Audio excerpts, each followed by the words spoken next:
Hi friends, cooking വിത്ത് മീയിലേക്ക് എല്ലാവർക്കും സ്വാഗതം. ഇന്ന് ഞാനിവിടെ വന്നിട്ടുള്ളത് നല്ല അടിപൊളി കിടുക്കാച്ചി മിച്ചറുമായിട്ടാണ്. നമ്മൾക്ക് കഴിക്കാൻ പറ്റുന്ന 4 മണിക്ക് കഴിക്കാൻ പറ്റുന്ന നല്ല ഒരു അടിപൊളി മിച്ചർ എങ്ങനെ ഉണ്ടാക്കാമെന്നുള്ളതിൻ്റെ റെസിപ്പിയുമായിട്ടാണ് നോക്കാം. നമുക്ക് ആദ്യം ബൂന്തി ഉണ്ടാക്കുന്നത് എങ്ങനെയെന്ന് നോക്കാം. ഇതിനായിട്ട് ഒരു ബൗളിലേക്ക് 1 ഗ്ലാസ് മാവ് എടുത്തിട്ടുണ്ട്. കടലമാവാണ് ഇവിടെ എടുത്തിട്ടുള്ളത്. അതിലേക്ക് ഒരു 3 സ്പൂൺ വറുത്ത അരിപ്പൊടിയും കൂടി ചേർത്ത് കൊടുക്കുന്നുണ്ട്.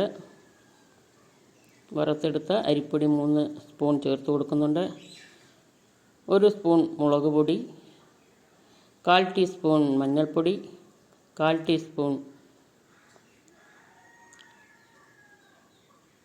ടീസ്പൂൺ കായപ്പൊടി. ഇത്രയുമാണ് നമ്മളിതിലേക്ക് ബൂന്തി ഉണ്ടാക്കുന്നതിന് വേണ്ടി ചേർത്ത് കൊടുക്കുന്നത്. എല്ലാം കൂടെ നന്നായിട്ടൊന്ന് മിക്സ് ചെയ്തെടുക്കാം. വെള്ളമൊഴിച്ച് നന്നായിട്ടൊന്ന് മിക്സ് ചെയ്തെടുക്കാം. 1 ഗ്ലാസ് കടലമാവ്, 2 സ്പൂൺ മുളക് പൊടി, 1/4 ടീസ്പൂൺ മഞ്ഞൾപ്പൊടി, 1/4 ടീസ്പൂൺ കായപ്പൊടി, 1 നുള്ള് സോഡാപ്പൊടിയും കൂടി ആവശ്യമുള്ളവർക്ക് ചേർത്താൽ മതി. അതും കൂടി നമ്മൾ ചേർത്ത് നന്നായിട്ട് മിക്സ് ചെയ്ത് ഈ പരുവത്തിൽ നമുക്ക് എടുക്കാവുന്നതാണ്. കണ്ടില്ലേ, അധികം വെള്ളമില്ല, എന്നാൽ ഈ രൂപത്തിലേ ആയിരിക്കണം. ഇനി നമ്മൾ ബൂന്തി ഉണ്ടാക്കുന്നതിന് വേണ്ടി ചീനിച്ചട്ടി അടുപ്പിലേക്ക് വെച്ച് വെളിച്ചെണ്ണയാണ് എടുത്തിട്ടുള്ളത്. അത് ഒഴിച്ച് കൊടുക്കാം.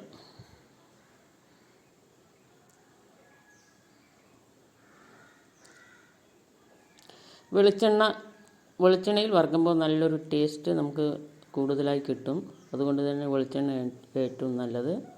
ഇപ്പോൾ എണ്ണ നമ്മുടെ ഏകദേശം ചൂടായി വന്നിട്ടുണ്ട്. ഇനി നമുക്കൊരു കണ്ണാപ്പ് ഉപയോഗിച്ച് നമുക്കിത് നമ്മൾ കലക്കി വെച്ചിരിക്കുന്ന കടലമാവ് ഈ കണ്ണാപ്പിയിലേക്ക് ഒഴിച്ചു കൊടുക്കാം. അങ്ങനെ എണ്ണ തിളച്ചു, എണ്ണയിലേക്കാണ് നമ്മൾ ഒഴിച്ചു കൊടുക്കുന്നത്. കണ്ണാപ്പിയിൽ ഒഴിച്ചതിന് ശേഷം നന്നായിട്ടൊന്ന് തട്ടിക്കൊടുത്താൽ മതി.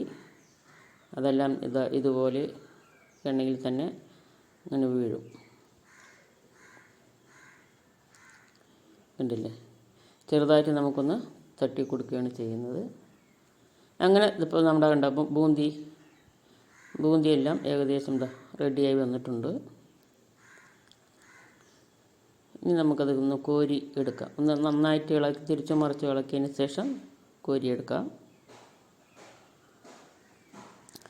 ഇതാണ് നമ്മുടെ ബൂന്തി ഉണ്ടാക്കുന്നത്.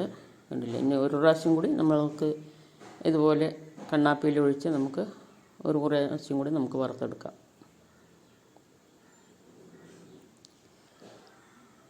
അരക്കിലോ മാവാണ് കേട്ടോ നമ്മളിവിടെ ഉദ്ദേശിക്കുന്നത്. അതിൽ നിന്നും ഇപ്പോൾ 1 ഗ്ലാസ് മാവെടുത്ത് നമ്മൾ ബൂന്തി ഉണ്ടാക്കാൻ എടുത്തു. ഇനി ഇപ്പോൾ 2 പ്രാവശ്യമായിട്ട് നമ്മൾ ബൂന്തി ഉണ്ടാക്കി കഴിഞ്ഞു. ഇനി നമുക്ക് വേണ്ടത്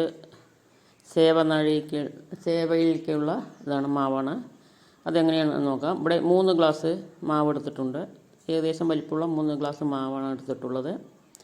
അതിലേക്ക് 1 ഗ്ലാസ്സിന് 3 സ്പൂൺ അരിപ്പൊടിയാണ് ഇവിടെ ചേർത്ത് കൊടുക്കുന്നത്. അപ്പോൾ 3 ഗ്ലാസ്സിന് 9 സ്പൂൺ അരിപ്പൊടി വറുത്തതും കൂടി നമുക്ക് ചേർത്ത് കൊടുക്കാം. 9 സ്പൂൺ അരിപ്പൊടിയും കൂടി ചേർത്ത് കൊടുത്തു. ഇനി നമുക്ക് മുളക് പൊടി ചേർത്ത് കൊടുക്കാം. കാശ്മീരി മുളക് പൊടിയാണെങ്കിൽ ഏറ്റവും നല്ലതാണ്. ഞാനിപ്പോൾ സാധാ മുളക് പൊടിയാണ് എടുത്തിട്ടുള്ളത്. 2 സ്പൂൺ ഇട്ട് കൊടുത്തിട്ടുണ്ട്. ഇനി കായപ്പൊടി ഒരു 1/2 സ്പൂൺ കായപ്പൊടി ഇട്ട് കൊടുത്തിട്ടുണ്ട്. പിന്നെ മഞ്ഞൾപ്പൊടി, ഉപ്പ്,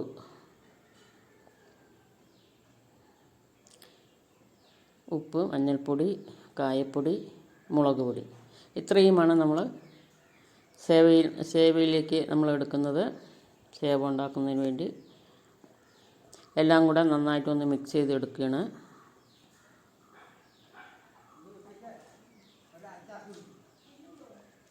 ഇനി നമുക്ക് വെള്ളം ഒഴിച്ച് നന്നായിട്ട് ചപ്പാത്തി പരുവത്തിൽ നമ്മൾ ചപ്പാത്തിക്ക് എങ്ങനെയാണോ മാവ് കുഴയ്ക്കുന്നത് അതേ രീതിയിൽ തന്നെ കുഴച്ചെടുക്കാം.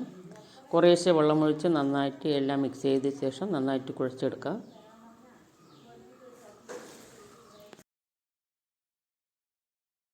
നമ്മുടെ കയ്യിൽ ഈ മാവ് നന്നായിട്ട് അതിന് വേണ്ടി നമ്മൾ കുറച്ച് എണ്ണ ഒഴിച്ച് നമുക്ക് നന്നായിട്ടൊന്ന് മിക്സ് ചെയ്തെടുക്കാം. ഈ ഒട്ടലൊന്ന് വിട്ട് കിട്ടും, അതിന് വേണ്ടിയിട്ടാണ് നമ്മൾ എണ്ണ ഒഴിച്ച് കൊടുക്കുന്നത്. ഒരു 2-3 സ്പൂണ് എണ്ണ നമ്മൾ ഉപയോഗിച്ച് അതിനുശേഷം നന്നായിട്ടാണ് കുഴച്ചെടുക്കുന്നത്. അപ്പോൾ ഈ രൂപത്തിലാക്കി എടുക്കണം നമ്മൾ. ചപ്പാത്തിക്ക് മാവ് എങ്ങനെയാണ് കുഴച്ച് വയ്ക്കുന്നത് അതുപോലെ ഒരു അരമണിക്കൂർ കഴിഞ്ഞതിന് ശേഷം വീണ്ടും നമ്മൾക്ക് ഇത് വറുത്തെടുക്കുകയാണ് ചെയ്യുന്നത്. ഇനി നമ്മളത് പൊരിക്കടല എടുത്തിട്ടുണ്ട്. പൊരിക്കടല ഒരു 150 ഗ്രാമോളം എടുത്തിട്ടുണ്ട്. അതുപോലെ തന്നെ കപ്പലണ്ടി ഒരു 150 ഗ്രാം എടുത്തിട്ടുണ്ട്. ആദ്യം നമ്മൾ കപ്പലണ്ടി വറുത്തെടുക്കുകയാണ് ചെയ്യുന്നത്. ബൂന്തി വറുത്ത അതേ എണ്ണയിൽ തന്നെ നമ്മൾ കപ്പലണ്ടി വറുത്തെടുക്കുകയാണ്. പൊരിക്കടല ഞാനിവിടെ വറുത്തെടുക്കുന്നില്ല. അതിന് പകരം ഫസ്റ്റിൽ ആദ്യമേ നമ്മൾ പൊരിക്കടലയിട്ട് അതിന് മീതെ നമ്മളത് കപ്പലണ്ടി വറുത്ത് കൊട്ടുകയാണ് ചെയ്യുന്നത്. അപ്പോൾ ആ ചൂടോടുകൂടി കപ്പലണ്ടി പൊരിക്കടലയും കൂടി ഒന്ന് ഇതായി കിട്ടും, മുരിഞ്ഞ് കിട്ടും.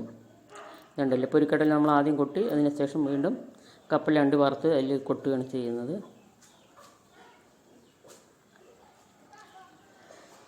അങ്ങനെ കപ്പലണ്ടി വറുത്ത് കൊട്ടി കഴിഞ്ഞു. ഇനി നമുക്ക് കുറച്ച് കറിവേപ്പില വറുത്തിടാം. കറിവേപ്പില കുറച്ച് കൂടുതൽ വേണം, എങ്കിലും നമുക്കതിന് മിച്ചറിന് നല്ലൊരു ടേസ്റ്റ് കിട്ടുള്ളൂ. നമ്മുടെ കറിവേപ്പിലയും കൂടി നമ്മൾ ഇപ്പോൾ വറുത്ത് കോരിയിട്ടുണ്ട്. അതും കൂടെ നമ്മൾക്ക് ഈ പാത്രത്തിലേക്ക് ഇട്ട് കൊടുക്കാം. ഇനി നമുക്ക് വേണ്ടത് വെളുത്തുള്ളി ചതച്ചതും വറ്റൽമുളകും കൂടി, ഒരു 5ഓളം വറ്റൽമുളക് പൊട്ടിച്ചതും വെളുത്തുള്ളി ഒരു 5 6 വെളുത്തുള്ളിയും കൂടെ ചതച്ചതും കൂടി നമ്മളൊന്ന് വറുത്തെടുക്കുകയാണ് ചെയ്യുന്നത്. അതും കൂടെ നമ്മൾ ഈ പാത്രത്തിലേക്ക് ഇട്ട് കൊടുക്കാം. ഇനി നമുക്കിതിലേക്ക് വേണ്ടത് എന്താണ്, സേവനാഴിയിലേക്കുള്ള മാവെല്ലാം റെഡി ആയിട്ടുണ്ട്. ഇനി അത് കുറേശ്ശെ എടുത്ത് നമ്മൾ സേവനാഴിയിലേക്ക് ഇടുകയാണ്. കണ്ടില്ല, നമ്മുടെ മാവെല്ലാം ഇപ്പോൾ അരമണിക്കൂർ കഴിഞ്ഞു. ഇനി സേവനാഴിയിലേക്ക് ഇട്ട് കൊടുക്കുകയാണ് ചെയ്യുന്നത്. ഇപ്പോൾ ഏകദേശം നമ്മൾ എണ്ണ അതവിടെ കുറച്ചുകൂടെ എണ്ണ ഞാൻ ഒഴിച്ചു കൊടുത്തിട്ടുണ്ട്. വെളിച്ചെണ്ണയാണ് ഇവിടെ എടുത്തിട്ടുള്ളത്. ഇനി നമുക്ക് ഇതിലേക്ക് സേവനാഴി ഉപയോഗിച്ച് നമുക്കിതിലേക്ക് പ്രസ് ചെയ്ത് കൊടുക്കാം. അങ്ങനെ എണ്ണ നന്നായി തിളച്ച് വന്നു. അതിലേക്ക് നമ്മൾ നമ്മുടെ സേവനാഴി ഉപയോഗിച്ച് നമ്മുടെ മാവെല്ലാം പ്രസ് ചെയ്ത് കൊടുക്കുകയാണ് ചെയ്യുന്നത്. ഇനി ഒന്ന് തിരിച്ചും മറിച്ചും ഇട്ട് കൊടുക്കാം. തീ നല്ലപോലെ കത്തണം. അതുപോലെ തന്നെ പെട്ടെന്ന് നമ്മൾ തിരിച്ചും മറിച്ച് എടുക്കുകയും വേണം. നൈസായതുകൊണ്ട് നമുക്ക് പെട്ടെന്ന് കരിഞ്ഞു പോകും. അതുകൊണ്ടാണ് നമുക്ക് വറുത്ത് പോരാം.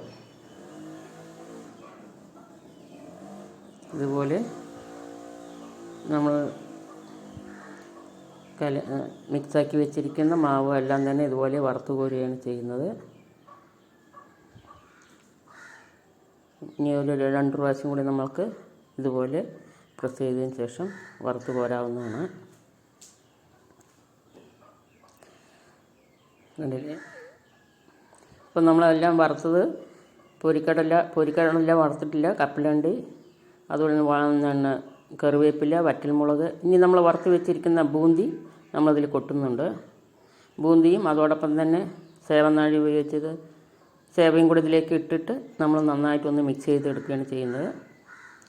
ഇനിയിപ്പോൾ നമ്മൾ മിക്സ് ചെയ്യുന്നതിന് മുൻപ് നമുക്ക് ഒരു 2 സ്പൂൺ മുളക് പൊടിയും ഒരു 3/4 ടീസ്പൂണോളം ഉപ്പും കുറച്ച് കായപ്പൊടിയും കൂടി നന്നായിട്ട് ഇതിന് മീതെ ആ ചൂടോടുകൂടി തന്നെ നമുക്ക് വിതറി കൊടുക്കാം. ഇപ്പം മുളക് പൊടി ഒന്ന് നമ്മൾ വേറെ പാത്രത്തിലൊന്ന് ചൂടാക്കി കൊട്ടിയാലും നന്നായിട്ടിരിക്കും. അങ്ങനെ ചെയ്യുന്നവർക്ക് അങ്ങനെ ചെയ്യാം. അതിൽ കുറച്ച് കായപ്പൊടിയും കൂടി ഇട്ട് ഉപ്പും കൂടി ചേർത്ത് മുളക് പൊടിയും കൂടി ചേർത്ത് നന്നായിട്ടൊന്ന് നമ്മൾ മിക്സ് ചെയ്തെടുക്കുകയാണ് ചെയ്യുന്നത്. ഇല്ലേ, അങ്ങനെ നമ്മുടെ ഇപ്പോൾ ഏകദേശം മിക്സറിൻ്റെ എല്ലാ രൂപവും നമ്മൾക്ക് വന്നു കഴിഞ്ഞു. നല്ല അടിപൊളിയാണ്. കണ്ടില്ലേ, കറിവേപ്പിലയും വറ്റൽമുളകും കപ്പലണ്ടി എല്ലാം കൂടെ നല്ല അടിപൊളിയായി വന്നിട്ടുണ്ട്. എല്ലാം കൂടെ നന്നായിട്ട് മിക്സ് ചെയ്തെടുത്തിട്ടുണ്ട്. പാകത്തിനുള്ള എരിവുമായിട്ടുണ്ട്. കണ്ടില്ലേ, സൂപ്പറാണ് കേട്ടോ. ഈ വീഡിയോ ഇഷ്ടമായി ലൈക്ക് ചെയ്യുക, സബ്സ്ക്രൈബ് ചെയ്യുക. Thank you.